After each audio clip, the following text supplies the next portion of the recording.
नहीं, ठेके तो ये जल्दी है सरकार की। ठेके जल्दी नहीं खोलने चाहिए थे। रेवेन्यू का जो बहाना बना रही है सरकार, रेवेन्यू देखिए ना, कई स्टेट अभी भी देश के अंदर हैं जहाँ पर शराबबंदी है। कितनी, गुजरात में शराबबंदी है बहुत लंबे टाइम से, और रेवेन्यू के मामले में उसकी सबसे अच्छी सेहत है सरकार की।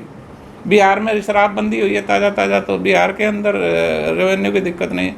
ये तो एक बहाना है, एक दबाव है, प्रेशर है माफियाओं का, तो उस प्रेशर में सरकार ने ये खोले हैं।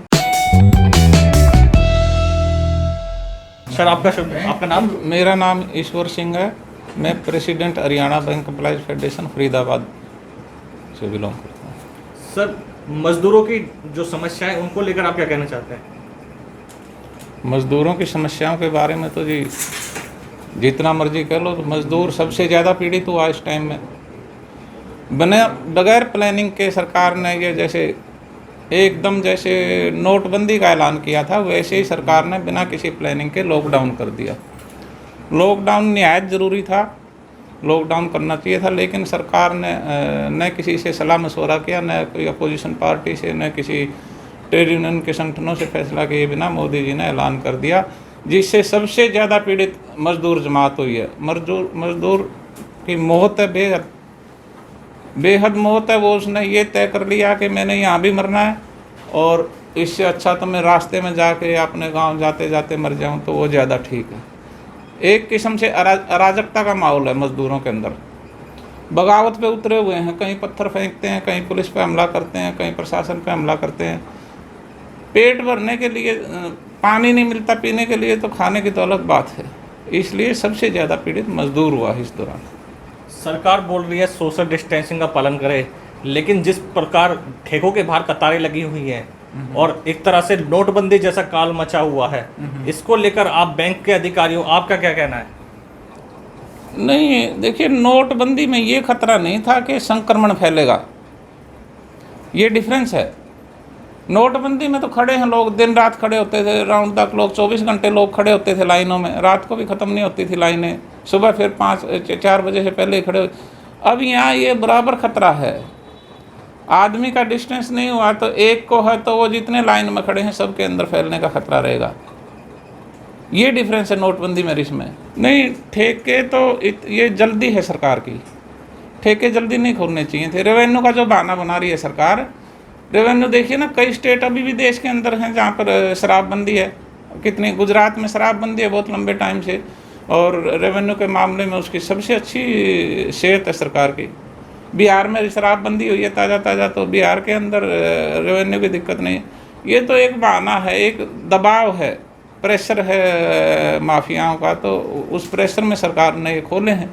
और सरकार की इनकम तो है ही, इसमें कोई दो राय नहीं।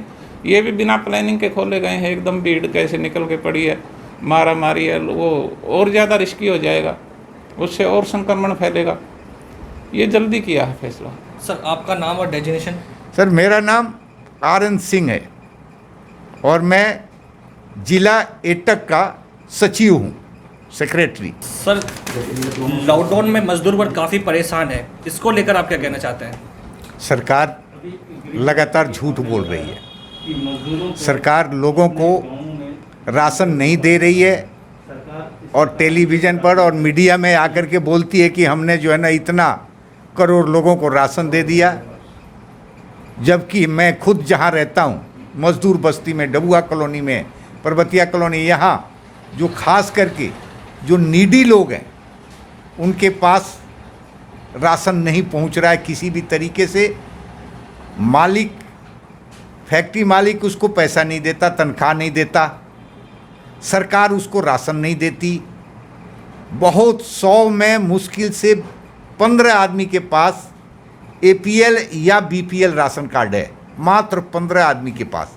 बाकी 85% लोगों के पास कोई कार्ड नहीं है, और जिनके पास कोई कार्ड नहीं है उनको कोई राशन नहीं मिल रहा है। जनधन योजना के अंदर कुछ जगहों पर कुछ लोगों को 500-500 रुपया आया है, कुछ लोगों को, सबको उसको, उसमें भी सबको नहीं, लेकिन आम लोगों को ये सब कुछ नहीं मिल रहा है जिनको ज़रूरत है। अभी कुछ इलाकों के अंदर सरकार ने सर्वे के लिए मास्टरों को भेजा, आंगनबाड़ी के कर्मचारियों को भेजा, लेकिन उन मास्टरों को और आंगनबाड़ी कर्मचारियों को जो पर्सनल प्रोटेक्शन के लिए जो इक्विपमेंट्स है वो नहीं दिए।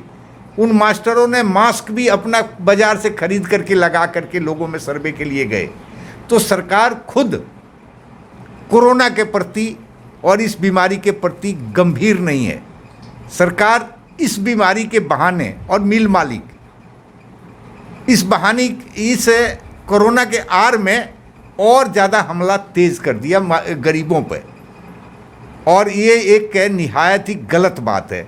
जगह जगह मजदूर परेशान है। अगर वो परेशान नहीं होते, अपने बीबी बच्चों को लेकर के पैदल और साइकिल से 2-2 हज़ार किलोमीटर के लिए चल नहीं पड़ते। उनको क्या चाहिए? यहाँ खाना मिल जाए, काम मिल जाए, तो वो क्यों जाएंगे? लेकिन उनको खाना नहीं मिल रहा है, काम नहीं मिल रहा है, और इस हालत में वो जा रहे हैं। क्योंकि बहुत सारे मजदूर ऐसे हैं, ढाबे बंद हो गए, होटल बंद हो गए, चाय की दुकानें बंद हो गई, वो कहाँ खाएं? घर में उनके खाने बनाने के लिए वो आज तक खाना ढाबे पर ही खाते थे। रिक्शा चला के आते थे और ढाबे पर खाना खा करके रिक्शा पर सो जाते थे। रिक्शा नहीं चल रहा, पैसा ख़त्म हो गया। अगर 2-4 पैसा है भी तो ढाबा कोई नहीं चल रहा है जहाँ वो जाके खाना खा लें।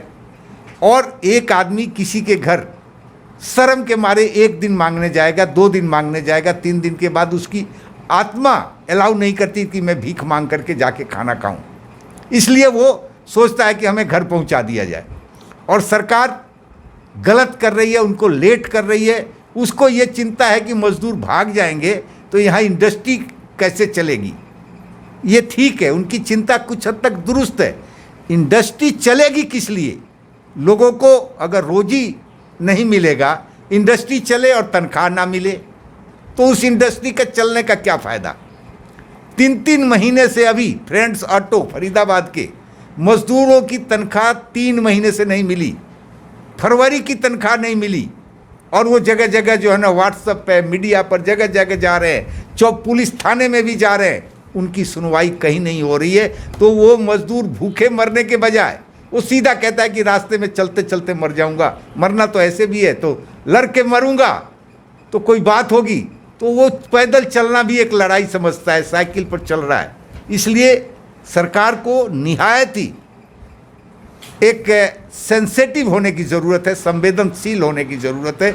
नहीं तो सिर्फ जो है ना, ये वक्त याद रहेगा बहुत दिनों तक। और सरकार अपना दायित्व पूरा करे, वो राजनीतिक महत्वाकांक्षी ना बने, बल्कि तमाम लोगों के साथ मिल करके, जुल करके समस्या का समाधान कैसे निकले इसके लिए राय करे। ये नहीं कि ज़बरदस्ती कि मैं बन गया हूँ, तानाशाह हो गया हूँ, जो मर्जी करूँ, कोई बोलने वाला नहीं। आपका नाम और आपका पद सर? मेरा नाम दिनेश सिंह है और अखिल भारतीय नौजवान सभा का प्रधान हूँ फरीदाबाद का। आपकी क्या राय सर, जो लॉकडाउन बढ़ाया सरकार ने, इसमें मजदूर लोग परेशान हैं, इस पर क्या कहना चाहते हैं? तो सरकार ने लॉकडाउन बढ़ाया, उन्होंने देखा होगा क्या कहते हैं जो परिस्थिति है लॉकडाउन की, तो उसमें हमारी कोई वो नहीं है कि लॉकडाउन बढ़ा क्या कहते हैं, इससे हमें कोई दिक्कत नहीं है। पर लोगों पर मजदूर बहुत परेशान है इस टाइम पे। और कोई सरकार को, जो अब 21वीं सदी में हम जी रहे हैं और सरकार अभी 18वीं सदी के हिसाब से सोच रही है। जो लघु मजदूर हैं, भूखे हैं, वो बेचारे क्या कहते हैं, कभी लाइनों में खड़े हैं भोजन के लिए, कभी कहीं और धक्के खा रहे हैं, और कहीं तो काम ही नहीं मिल रहा है, इसलिए वो अपने वापस जाना चाहते हैं अपने क्षेत्र में, और उनको व्यवस्था नहीं है जाने की, तो पैदल ही निकल पड़ रहे हैं। तो सरकार को चाहिए था, जैसे सामाजिक संगठन काम कर रहे हैं, तो सबसे लोगों से आग्रह करती कि प्रधानमंत्री राहत कोष में अपना धन दें, वहीं से सबके खाते में पैसा भेजते, तो भीड़ भाड़ इकट्ठी नहीं होती, फिजिकल डिस्टेंसिंग की जो ज़रूरत थी उसकी भी दिक्कत नहीं होती। पर सरकार की अभी प्लानिंग ऐसे ही है, ढीले ढाले रवैये के साथ में, तो उनका लोगों का मान सम्मान ही बना रहता अगर उनके खाते में पैसे आ जाते, क्योंकि सबका जनधन खाता खुला हुआ है, सरकार को पैसा वहाँ डालने में कोई दिक्कत भी नहीं थी। सरकार को ये बोलना था जो भी संगठनों से, भाई आप जो वैसे खर्च कर रहे हो उसको सीधा प्रधानमंत्री को, ताकि सिस्टम से आए सब कुछ। अभी सिस्टम के बिगड़ है, बिना सिस्टम की वजह से लोगों को परेशानी है। बहुत सारी इंडस्ट्री में, जो एक्सपोर्ट की इंडस्ट्री थी, वहाँ पे आज अभी बोल दिया गया कि दिसंबर तक हमारे पास कोई काम नहीं है, क्योंकि पूरे विश्व में कोरोना आया हुआ है। जब पूरे विश्व में कोरोना है तो हमारा एक्सपोर्ट नहीं होगा, इसलिए कम से कम अभी उन्होंने कह दिया दिसंबर तक काम नहीं है, तो आप अपनी व्यवस्था देख लो। जब कर्मचारी को ये पता लगता कि दिसंबर तक काम नहीं मिलेगा तो क्या करेगा यहाँ बैठ के?